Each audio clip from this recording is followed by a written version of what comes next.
3 out of 5 Canadians over 20 are living with a chronic healthcare condition in Canada. Over half the population, over 20, not over 50, not over 60, over 20. And the management of these diseases is where a lot of the gray area falls with healthcare planning. And so today we've invited Jana Bartley, and she is from Integrity Healthcare Consultants, and she's here to shine a light into the fact that a chronic disease diagnosis is not a life sentence, and that there is a lot that one can do to be proactive in their health. So thank you so much for joining us today. Thank you for having me. Can you paint me a picture a little bit about the CARP survey that you often present when you're giving talks about this? Yes, the statistic that 80% of the population feel that the healthcare system is too complicated to navigate. Mm-hmm. Absolutely, and a lot of that is, again, because it's such a siloed system, and many individuals facing chronic disease are seeing several physicians, maybe other healthcare professionals as well, and unfortunately they don't talk to each other. So it can be very confusing for somebody that doesn't know the system, doesn't know how to piece the puzzle together, not quite sure what questions to ask or what's important to take to their next doctor. So that's how we can help. So Jana started a team of healthcare navigators and began her practice. What does a health navigator do, and how does that help a patient? So we actually help them GPS through the system, but we're also patient educators and advocates. So we really want to make sure that they understand their situation, they know what their options are, we help them through the process, we help educate them so they're making informed choices, and sometimes we do have to be an advocate for them as well. So you got into this work, you were a nurse before this, you are still a nurse. What were the gaps that you were seeing with chronic disease management when you were in the hospital? Yeah, so seeing people fall through the cracks, just based on lack of communication, lack of knowledge, and nobody's fault really. It's just the nurses and the doctors are stretched to the limit, and patients really don't know what they don't know. So they don't know what to ask, and they don't know if they should be going home quite yet. So we like to help out, and we like to help with transitioning them from hospital to home seamlessly, but also safely. In one of your presentations, you reference a study done by CARP. Can you just shine a light into that? What had they found? Yeah, I was actually quite surprised that one of the statistics was that 80% of people that did the survey think that the healthcare system is way too complex and confusing to navigate through. Well, if you go to any dinner party, I'm sure you do hear that, because I know that, I don't know who to call for following up of a lot of this. So this is where, a role like yourself is so incredible. So there are starting to be patient navigators within the hospital, that we're starting to see that.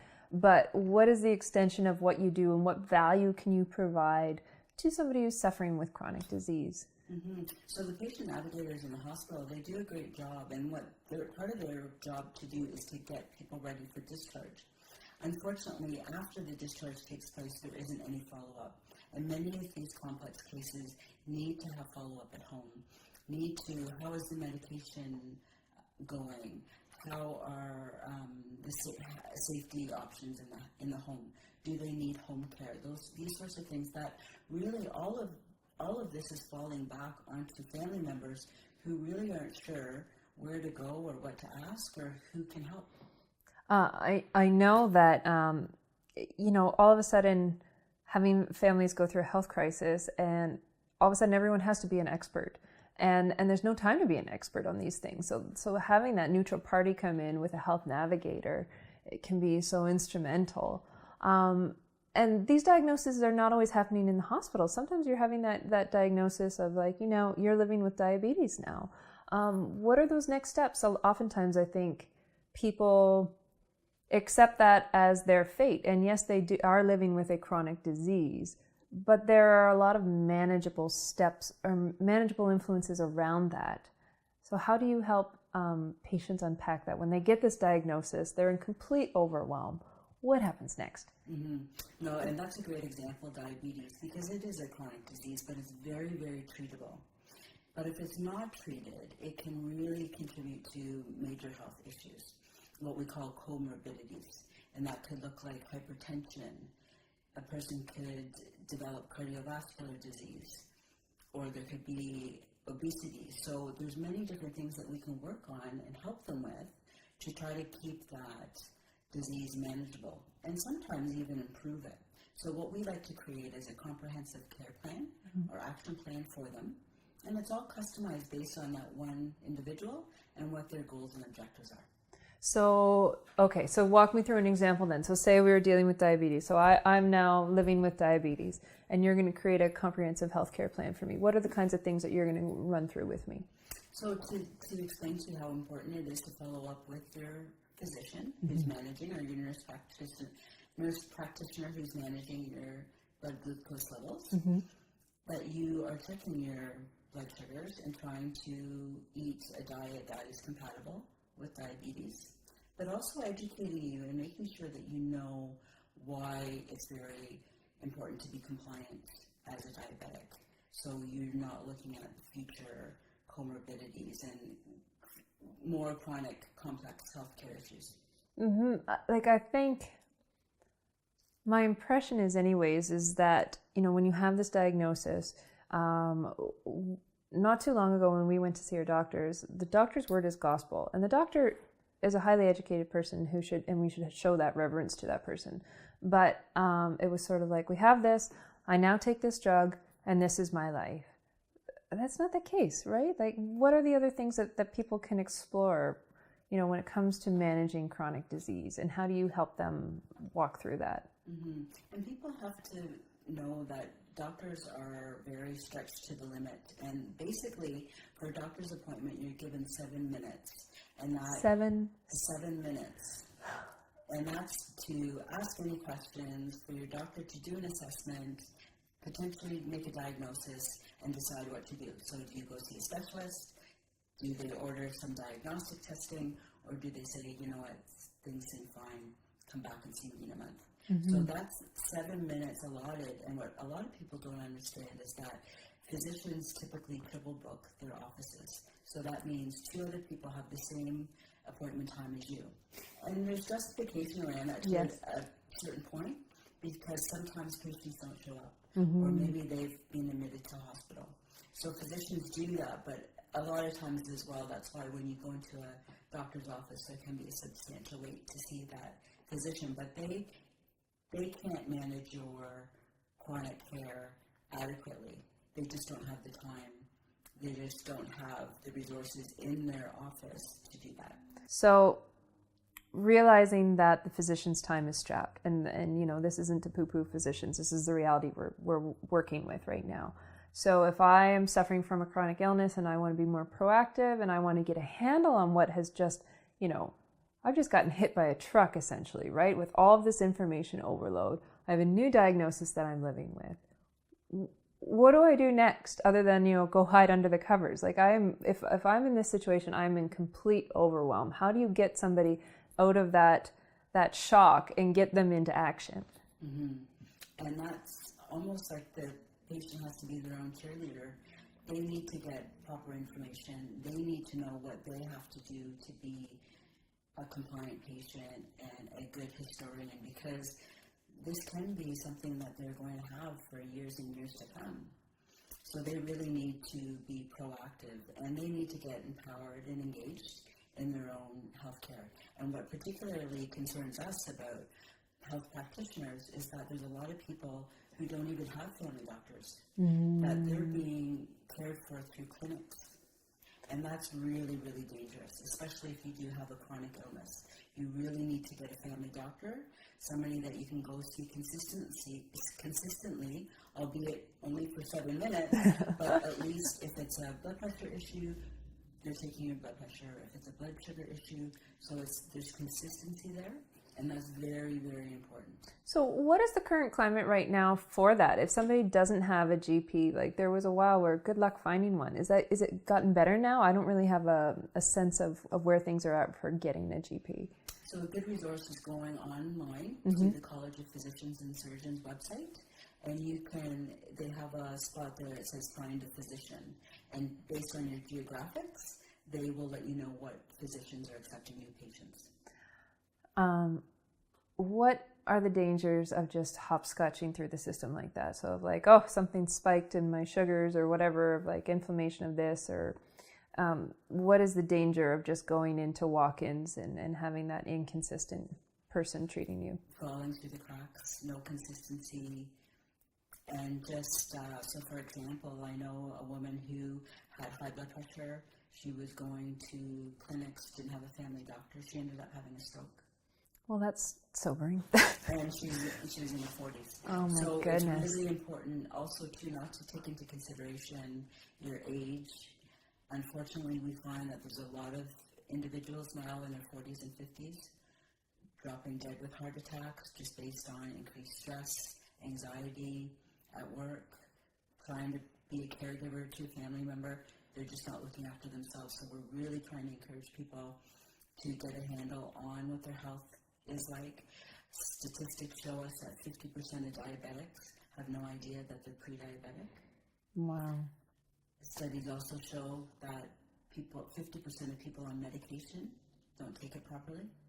So these are all risk factors out there that people may not even be detecting because they're not going to see a healthcare provider or they're not listening to their own bodies. Now, another arena that's opened up for you in your practice is corporate. Corporate is inviting you in, and you're giving them some surprising information when you're coming in to help them. They're maybe brought you in because they're worried about their boomers, but that's not all that is being uncovered here. Can you tell me a bit about that? Yeah, the reality is that even the millennials aren't that healthy. It's a very sedentary generation that, again, with social media, there's just not that physical activity that maybe you and I used to do as when we were younger. So right. It's not just the aging population that employers have to be concerned about, it's also the millennials. And what we like to do when we go into corporate is do some health screening for early detection and risk assessment. And what are the predominant things you're finding then? So what we're actually doing, we're doing point-of-care testing. So going in to the business and we're checking for blood sugar, we're checking for blood cholesterol levels, we're checking blood pressure, and we're asking some detailed questions about mental health wellness. And what has your experience been so far? Is it that you are confirming things that they already know exist, or are you actually identifying things that they might have recognized? We're picking up on things that, again, because of early screening, they wouldn't necessarily know, and because they're busy working full time, and then maybe in some capacity being a caregiver in the evening or on the weekends, they're not looking after themselves. So we want to be able to help them out with that. We're certainly not trying to take the place of a physician, but if I were to take your blood sugar and it's a bit out of whack and your blood pressure is a bit high, I would say, Jen, you know what? I think you should go see your doctor. Not that there's any real red lights here, but there might be something underlying, and you should really get that looked after. You know, it's so interesting. Like that statistic has just stayed with me. 3 out of 5 Canadians over 20. You know, this isn't like the aging population that's part of that equation. Over 20 are living with it. And how many don't know until you're so much further along? How can we moving forward be more proactive in our health and be more aware of these things? Yeah, just basically not assuming that age brings on chronic disease issues. I mean, like you're saying, it can be somebody that's fairly young. So really know your body. If you're showing signs and symptoms or you're just not feeling right, get that looked at. Just even if it's a blood panel where you want to just check out that your vitamin B levels are okay, or it could be something very small, and it could be something that could really increase your quality of life if it's caught quickly and dealt with quickly. Our healthcare system is evolving dramatically and needs to because of all the influencing factors. Give me a sense right now, how much is focused on prevention and how much is dealing with the acute problems as they present themselves? Mm-hmm.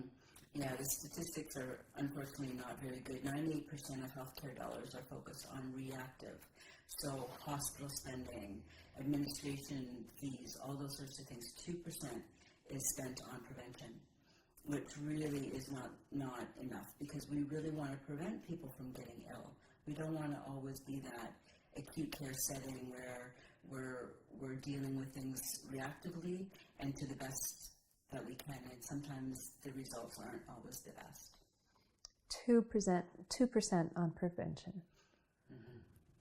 Wow. Okay. So how do we fix that right now? Everyone is living in, and I realize that is a bigger question for a bigger audience, but like, you see so many people suffering right now, and they are overtaxed, they're overburdened at work, they're dealing with an inordinate amount of stress. They're the sandwich generation that you're often referring to. How do we even begin to break those patterns and focus on prevention? And like, what kind of coaching are you offering when you're going into corporate, for instance, beyond identification? Yeah, I think things actually are getting better. I think there's more of a focus now on prevention and wellness. Employers are caring a lot about their employees, so they want to have some sort of wellness they're listening to their employees as to what they want. Health coaching seems to be a big request right now, which is fantastic, because we can help people with chronic disease management, so if they do already have a diagnosis, but then we can also help from more of a health promotion, disease prevention with our clients that are corporate. So we're trying to educate them and keep them healthier, especially if there's genetic components involved or family histories. A lot of people, I think to themselves, well, it's part of my family, but it doesn't have to be. Yeah. There's certain things that, yes, maybe there is a genetic component or family history, but you don't have to use that as that's my fate. There's lots of ways that you can work around that. You can, whether it's medicinal or non-medicinal. So it's incredible that we're seeing that trend with employers of wanting to look at prevention. And so that I see that come through with your corporate work, but also in general, you had something called therapeutic education. Can you explain that a bit for me, what you offer? Absolutely. As we all know, there's lots of education out there. There's lots of different sources. But what we want to do is provide therapeutic education to our clients so they can make informed choices based on what their goals and objectives are. And it's very important for them to know the chronic disease management and how it progresses. And that's where our nursing backgrounds can be helpful, because we can put that in a way that hopefully the patient understands and they're willing to get engaged and empowered in the whole process and make changes that will better their health. So if I get a diagnosis then, and then I start onto Dr. Google, so you're going to help me from going off the ledge from all these things I'm finding and find the authentic information out there. Is that correct? Absolutely. We encourage our clients, if they do get a diagnosis, to kind of get smart quick. Yeah. But to make sure that they're looking at good resources. How were the studies funded? Was it from a pharmaceutical company? If it is, then it might be a little bit flawed. Sorry. So you want there's a bias there. Yeah, absolutely. You want to look at the resources that you're looking at and making sure that they're really reliable. So get smart quick. What are the resources for a patient then? I've just been steamrolled by a diagnosis. How do I get smart quick in an incredible way? So I would ask your physician what resources they have to offer, either in their clinic, in their office, or around within that particular city. I would phone associations, so Heart and Stroke. There's all different associations out there that have some fabulous information, either on their website or they have talks, pamphlets, handouts, or even sometimes a personal somebody that you can actually talk to and ask questions. I think that's massive in itself, right? Like I think there's a lot of isolation that happens of like, we sort of cocoon when we get this of like, oh, this is all happening to me. It's so fast. It's so shocking. The relief of having somebody who's been through it has got to be monumental. Absolutely. Absolutely. There's nothing better than somebody who can honestly say, I know how you feel, or let me share with you my journey, and if you can take anything from it, then I'm happy to share. That's priceless. So if somebody gets a diagnosis, then they're in overwhelm.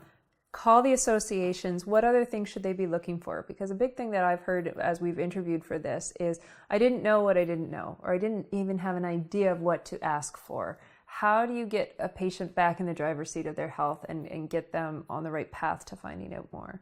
Mm-hmm. So I think it's really that educational piece, and with education, then the patient is more engaged and feeling empowered, and that's priceless because they really want to feel part of the process, as part of the team, and not that there's a dictatorship, but there's a relationship there. And if there's information that they aren't getting from associations, then they might want to look even further to some private services. Have you seen that shift? Can you share any stories of seeing that within your practice, of somebody who's went from that overwhelm of like, or this is life and these are the meds I take and this is what life looks like now?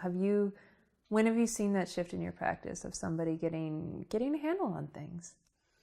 Well, several times. I think one success story was with a patient who was in the hospital and she didn't want to go home because she didn't feel that she was ready, but she actually was. She had reached all her goals from the hospital setting, but she was just scared. So I got involved and we were able to transition her home so she was feeling a lot more confident, and she had the services at home that she needed. She had a very complex healthcare history. So we got her settled there. I went to her apartment, talked to the nurses that were going to be involved, and she really felt a lot better that she was able to cope herself, and just knowing that, having that extra information and feeling that she was part of the decision making, it was great for her to recover at home and not have to be readmitted. As we said, over half of the population over 20 is coping with a chronic disease of some sort. As a healthcare navigator, what is the main thing that you want patients to understand?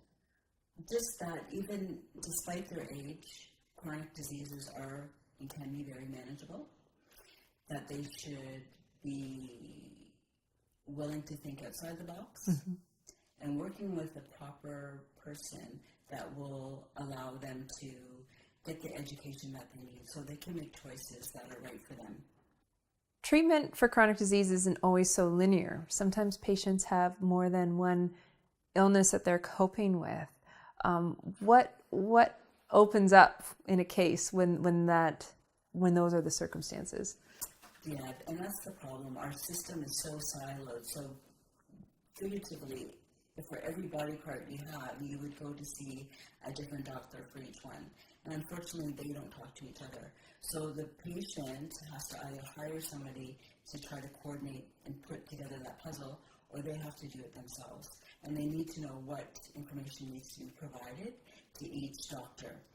And what we recommend is having what we call a personal health portfolio, because it has all the information in it that the patient may need to be able to pass on to another physician or practitioner.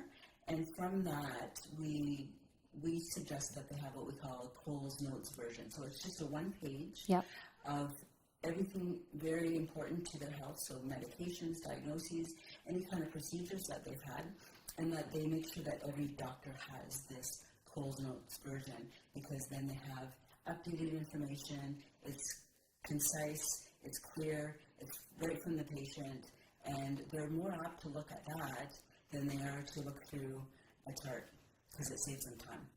With chronic disease management, you can see how without the educational component, without those patients becoming advocates for themselves and really working their resources, finding those resources, and then working those resources, they could go into an acute situation very quickly.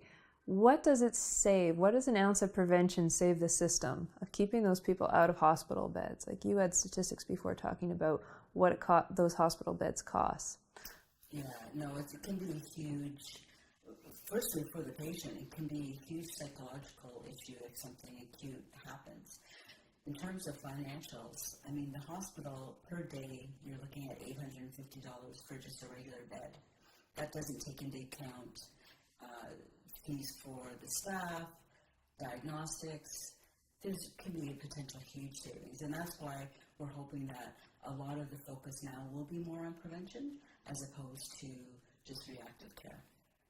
What are you finding the climate for yourself as a healthcare navigator? You know, it was a different role as a nurse, and now you've created this very valuable service. Is the system ready for you? Are they excited to see you as part of this equation? What's the climate of that right now? They are, and to be quite honest, I was a little hesitant. I was wondering how they would react with us getting involved, but actually they're quite open to it because we're actually helping them.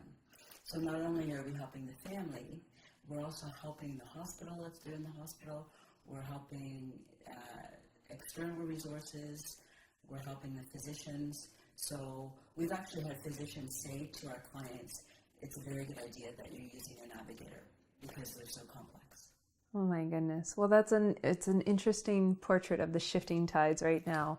Thank you so much for joining us today. And if anyone has any more information that they'd like to find, they can go to the website, and the website is www.integrityhealthcare.ca.